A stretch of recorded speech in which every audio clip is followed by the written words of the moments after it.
My name is Greg Rodriguez. I'm a CPA and I've been helping small business owners for the last 25 years. And after this video, you're going to know the exact steps on how to operate and scale your business. So let's get started. All right, let's start talking about scaling, right? How do we scale? The most important thing is establishing policies and procedures, right? How are we going to best serve our customers? What is it that we do for them? How are we going to deliver that to them? It's so important to identify that, internally. And of course, what's that outbound customer experience? We just can't say, we're going to open up a business today and we're going to grow and we don't know what we're selling. We don't know how we're selling it. We don't know how we're going to apply it. Guys, we have to have, these systems and procedures in place clearly in your mind, because you want to give the customer a great experience so what they can come back. And of course, number two, they become your soldiers referring you business day in and day out. Number two in the scaling process is automation and technology. In today's world, if we're not adapting, new technology to make not only our life simpler,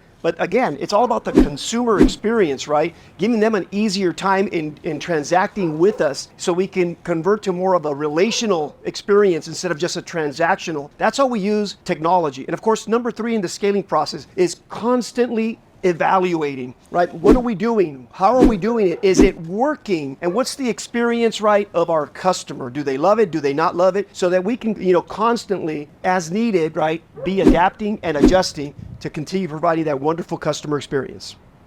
Most businesses are in constant, movement, whether that's, developing a new product, a new service, or strategy. Innovation is going to be key, but you're going to have to decide how much to, rely on tried and true methodology versus innovation. And here's exactly how I do it. It's two principles: balance and execution. And in order to get to those two components, we got to talk about number one. We have to make time in our schedule every single day for brainstorming, right? If we don't do that, then, the innovation part of it is just right out the door, guys. And, there's a great book that you should probably check out. It's called The Science of Getting Rich by Wallace Wattles. And he talks about the importance of not competing on this environment of, they're doing this, so I'm going to do that. More of running your business on a creative approach, right? And we could only get there by sitting down to see, who are we serving, right? Who's our customer? How are we serving our customer? How do we give them the best experience possible? And that's how we become creative. And that's how we begin to separate. And that's how we start to scale, the ability to scale our businesses, because we're operating on a different platform. So number two is we have to look at our, the flow of business coming in. Sometimes as we're growing, we want to say yes, yes, yes to everything. But sometimes we have to stop and say, how feasible is this project, right? What's going to be the outbound experience to the customer? Are they going to be happy with, the skill set that we have, the timelines that we have? And then internally, you have to look at yourself, you have to look at your staff, and what are the toolings that you have? What are the resources that you have to be able to say,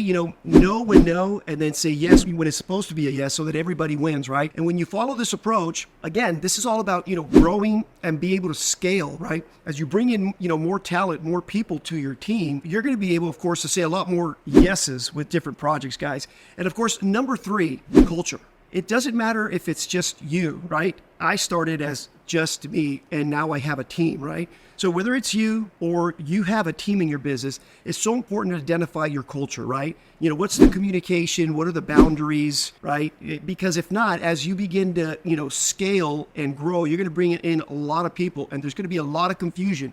Everybody's going to pull in different directions.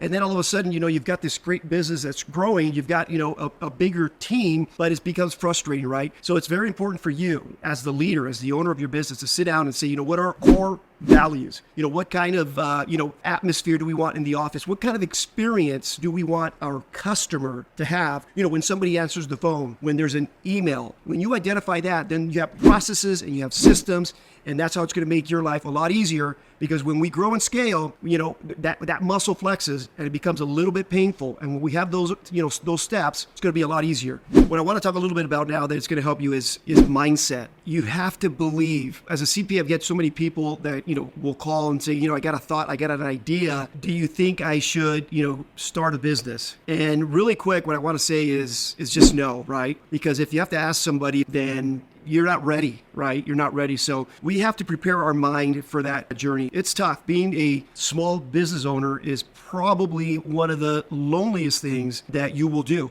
And that's why, and this this part here is mindset. But we have to be defined and really say, I am starting a business and this is what I'm selling, or this is how I'm going to do it. You have to have that in your brain, right? Where somebody, pushes you, there's resistance, right? No, I know what I'm doing. I'm going to do it. I see the finish line, right? Or I see my path to growth in that journey, and you just go for it with absolute belief, because you're going to get punched. You're going to get knocked down. As they say, this is a contact sport. So understand that first, and that's going to embrace you, right, to be able to build this great business. So when you develop the right mindset, and you might be asking, what is that mindset, right? Well, listen, it's the mindset of a CEO. Every great business has a great CEO behind it. So you have to embrace that role as a CEO, especially when you start scaling and start bringing more and more people into your team. So we need our team members to help us grow our business. If we're thinking, right, oh, I'm the one that's growing my business, I'm the one that's doing everything, well, you're gonna have a very shallow business. We have to understand that the great people that are part of our organizations are the ones that are actually creating the growth. And it is our job to embrace that CEO mentality, to give these people a lot more opportunity than what they signed up for, right? Everybody wants to be part of, again, that culture. What are we building together? How are we doing it? The journey of 1,000 miles is one step